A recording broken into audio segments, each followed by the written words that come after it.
அனைவருக்கும் மகிழ் வணக்கம். Welcome to RRB force Tamil. நான் Kishore GS faculty. So RRB ஜேஇக்கான நோட்டிஃபிகேஷன் வந்துருந்துச்சு. நல்ல கண்டிப்பாக கேள்விப்பட்டிருந்திருப்பீங்க. அப்ளை பண்ணுறவங்க அப்ளை பண்ணியிருந்திருப்பீங்க. பட் இது ஒரு ரிமைண்டருக்கான வீடியோவாக சொல்லிடுறேன். லாஸ்ட் டேட் டு அப்ளை இன்னும் ஒரு 3 நாள் தான்ப்பா இருக்குது. ஸோ டிசம்பர் 10 தான் லாஸ்ட் டேட்டு.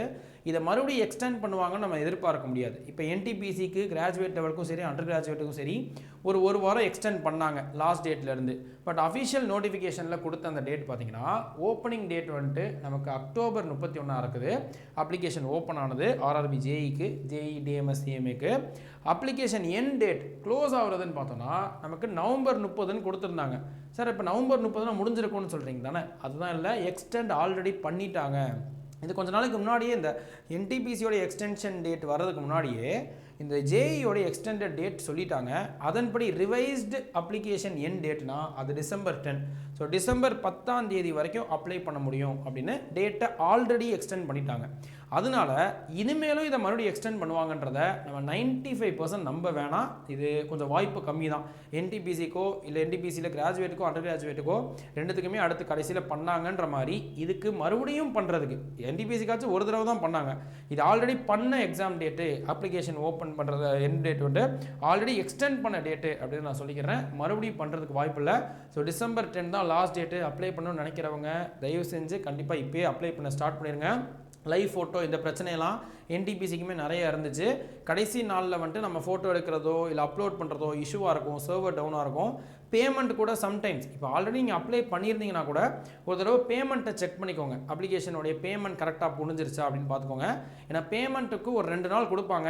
ஆனால் இதுக்கு முன்னாடி இந்த டேட் டிசம்பர் 10க்குள்ளேயே பேமெண்ட்லேருந்து எல்லாமே கரெக்டாக இருக்கான்னு பார்த்துக்கிட்டிங்கன்னா ரொம்ப பெட்டர். ஆனால் அதே இந்த எக்ஸாமுக்கு படிக்கிறதுக்கு நிறைய கரெக்டாக டைம் இருக்கா அப்படின்னு கேட்டிங்கன்னா தாராளமாக நல்லாவே டைம் இருக்குது அப்படின்னு சொல்லலாம். ரயில்வேஸில் இப்போ வந்திருக்கக்கூடிய நோட்டிஃபிகேஷன் நீங்கள் எதுக்கு அப்ளை பண்ணியிருந்தாலுமே அப்ளை பண்ணுறதுக்கும் படித்து நீங்கள் எக்ஸாம் வர்றதுக்கும் சூப்பர் டைம் இருக்கும் அப்படின்னு சொல்லலாம். ஏன்னா அவங்க 2024 வந்த நோட்டிஃபிகேஷனுக்கு இருக்கக்கூடிய எக்ஸாம் கடைசியாக குரூப் டி வந்துச்சு. அதுவே வந்துட்டு ஜனவரி வரைக்கும் இழுக்க போகிறாங்க. ஜனவரி 16 தான் லாஸ்ட் டேட்டுன்னு நினைக்கிறேன். ஸோ அப்போது 2024 நோட்டிஃபிகேஷன்ஸ் கூட எக்ஸாமே நமக்கு 2026 ஸ்டார்டிங்கில் தான் முடிய போகுது. அப்போ 2025 வரக்கூடிய நோட்டிஃபிகேஷன்ஸ்க்கு கண்டிப்பாக மார்ச் மாதத்தை தாண்டி தான் எக்ஸாம் இருக்க போகுது. ஸோ அந்த வகையில் நம்ம ஜேஇக்குமே மார்ச்சை தாண்டி கண்டிப்பாக ஏப்ரல் மேவாக கூட இருக்கலாம் நமக்கு எதிர்பார்க்கப்படும். ஸோ இப்போ இதே டைம் பீரியடில் தான் என்டிபிசியாக இருக்கட்டும் ஜேஇயாக இருக்கட்டும் 2 எக்ஸாம்ஸுமே நமக்கு மே மாதத்தை தாண்டறதுக்கு நிறையா வாய்ப்பு இருக்குது அப்படின்னு நமக்கு சொல்கிறாங்க. கண்டிப்பாக ஒரு மார்ச்சில் தாண்டிடும், ஏப்ரல் மே அப்படின்றத நமக்கு சொல்ல முடியும். ஸோ அப்போ இந்த டைம் பீரியட் நீங்கள் வச்சுக்கிட்டிங்கனாலே ஒரு 3-4 மாதம் வந்துட்டு நமக்கு கையில் சாலிடாக கிடைக்குது. ஸோ நல்லா சூப்பராக உட்காந்து படிக்க முடியும். கான்ஃபிடென்ட்டாக படிங்க, நல்லா ப்ரிப்பேர் பண்ணுங்கள். அண்ட் அந்த ஸ்கீமை கரெக்டாக பார்த்துக்கோங்க. ஸோ 2 ஸ்டேஜஸில் எக்ஸாம் நடக்க போகுது. அது ஃபஸ்ட்டு ஸ்டேஜ் எல்லாருக்குமே காமனாக இருக்கக்கூடிய மேக்ஸு, சயின்ஸு, ஜென்ரல் அவேர்னஸ், ரீசன்னு இது எல்லாத்தையுமே நல்லா வந்துட்டு ப்ரிப்பேர் பண்ணிக்கோங்க. அண்ட் எதில் இந்த சப்ஜெக்ட் உங்களுக்கு நல்லா வரும், எது கொஞ்சம் வந்துட்டு அது லேக் ஆகிற மாதிரி இருக்குது, அப்போ எதுக்கு அதிக கான்சன்ட்ரேட் பண்ணணும், எதை வந்துட்டு நம்ம கொஞ்சம் ஈஸியாகவே படிச்சுக்கிட்டா போதும்னு இது எல்லாத்துக்குமே ஸ்ட்ராட்டஜிக்கலாக கொஞ்சம் ஸ்மார்ட் ஒர்க் வந்துட்டு பண்ணுங்கள். ஸோ அப்போ ஃபஸ்ட்டு ஸ்டேஜுக்கு படிக்கும்போதே அதில் இருக்கக்கூடிய ஒரு சில சப்ஜெக்ட்ஸ்க்கு நீங்கள் செகண்ட் ஸ்டேஜுக்கு சேர்த்து படிக்கிற மாதிரி தான் இருக்கும். ஆனால் அது போக செகண்ட் ஸ்டேஜில் இருக்கக்கூடிய மெயின் வெயிட்டேஜ் உங்களுக்கு நல்லா தெரியும், டெக்னிக்கல் சப்ஜெக்ட் தான். ஸோ அப்போ நீங்கள் எந்த ஸ்ட்ரீம் சூஸ் பண்ணுறீங்களோ அந்த ஸ்ட்ரீமோடைய டெக்னிக்கல் சப்ஜெக்ட் தான் 100 கொஷின் வரப்போகுது.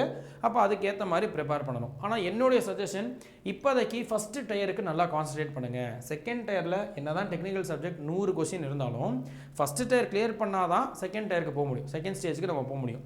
இப்போ ஃபஸ்ட்டு ஸ்டேஜுக்கு நல்லா இப்போதைக்கு ஃபுல் அண்ட் ஃபுல் நல்லா கோத்ரூ பண்ணுங்கள், நல்லா படிங்க.